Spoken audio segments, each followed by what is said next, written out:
Bell of Justice. Atri is the name of a little town in Italy. It is a very old town and is built halfway up the side of a steep hill. A long time ago, the king of Atri bought a fine large bell and had it hung up in a tower in the marketplace. A long rope that reached almost to the ground was fastened to the bell. The smallest child could ring the bell by pulling upon this rope. "It is the bell of justice," said the king. When at last everything was ready, the people of Atri had a great holiday. All the men and women and children came down to the marketplace to look at the bell of justice. It was a very pretty bell and was polished until it looked almost as bright and yellow as the sun. "How it should like to hear it ring," they said. Then the king came down the street. "Perhaps he will ring it," said the people, and everybody stood very still and waited to see what he would do. But he did not ring the bell. He did not even take the rope in his hands. When he came to the foot of the tower, he stopped and raised his hand. "My people," he said, "do you see this beautiful bell?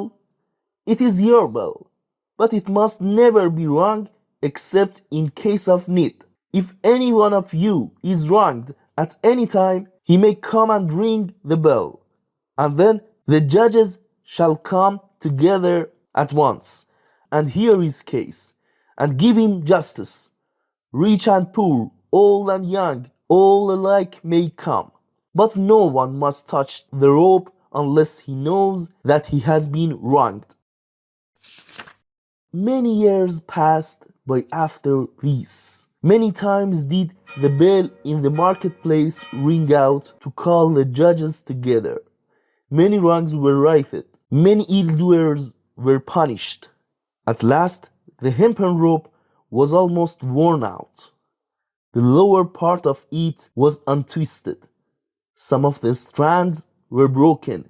It became so short that only a tall man could reach it. "This will never do," said the judges one day. "What if a child should be wronged? It could not ring the bell to let us know it." They gave orders that a new rope should be put upon the bell at once, a rope that should hang down to the ground so that the smallest child could reach it. But there was not a rope to be found in all Atri. They would have to send across the mountains for one, and it would be many days before it could be brought. What if some great wrong should be done before it came? How could the judges know about it if the injured one could not reach the old rope? "Let me fix it for you," said a man who stood by. He ran into his garden, which was not far away, and soon came back with a long grapevine in his hands. "This will do for a rope," he said, and he climbed up and fastened it to the bell. The slender vine, with its leaves and tendrils still upon it, trailed to the ground. "Yes," said the judges, "it is a very good rope. Let it be as it is." Now, on the hillside above the village, there lived a man who had once been a brave knight. In his youth, he had ridden through many lands, and he had fought in many battles. His best friend through all that time had been his horse, a strong, noble steed that had borne him safe through many dangers. But the knight, when he grew older, cared no more to ride into battle. He cared no more to do brave deeds. He thought of nothing but gold. He became a miser. At last, he sold all that he had, except his horse, and went to live in a little hut on the hillside. Day after day, he sat among his money bags and planned how he might get more gold. And day after day, his horse stood in his bare stall, half starved and shivering with cold. "What is the use of keeping that lazy steed?" said the miser to himself one morning. "Every week it costs me more to keep him than he is worth. I might sell him, but there is not a man that wants him. I cannot even give him away. I will turn him out to shift for himself and pick grass by the roadside. If he starves to death, so much the better."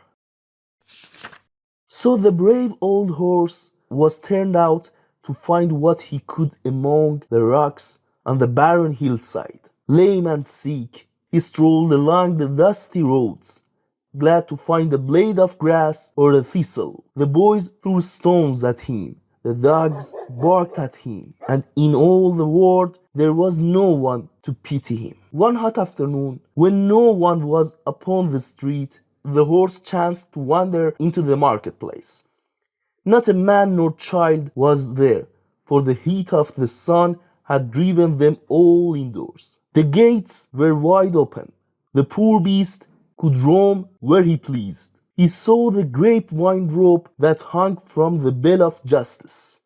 The leaves and tendrils upon it were still fresh and green, for it had not been there long.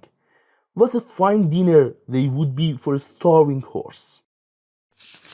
He stretched his thin neck and took one of the tempting morsels in his mouth. It was hard to break it from the wine. He pulled at it, and the great bell above him began to ring. All the people in Atri heard it. It seemed to say, "Someone has done me wrong, someone has done me wrong. Oh, come and judge my case. Oh, come and judge my case, for I've been wronged." The judges heard it. They put on their robes and went out through the hot streets to the marketplace. They wondered who it could be who would ring the bell at such a time.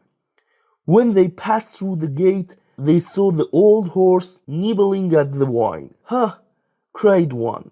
"It is the miser's steed. He has come to call for justice, for his master, as everybody knows, has treated him most shamefully. He pleads his cause as well as any dumb brute can," said another. "And he shall have justice," said the third. Meanwhile, a crowd of men and women and children had come into the marketplace, eager to learn what cause the judges were about to try. When they saw the horse, all stood still in wonder. Then everyone was ready to tell how they had seen him wandering on his heels, unfed, uncared for, while his master sat at home counting his bags of gold. "Go bring the miser before us," said the judges. And when he came, they bade him stand and hear their judgment. "This horse has served you well for many years," they said. "He has saved you from many perils. He has helped you gain your wealth. Therefore, we order that one half of your gold shall be set aside to buy him shelter and food, a green pasture where he may graze, and a warm stall to comfort him in his old age." The miser hung his head and grieved to lose his gold. But the people shouted with joy, and the horse was led away to his new stall and a dinner such as he had not had in many years. Thanks for watching this video. Please subscribe for more short stories.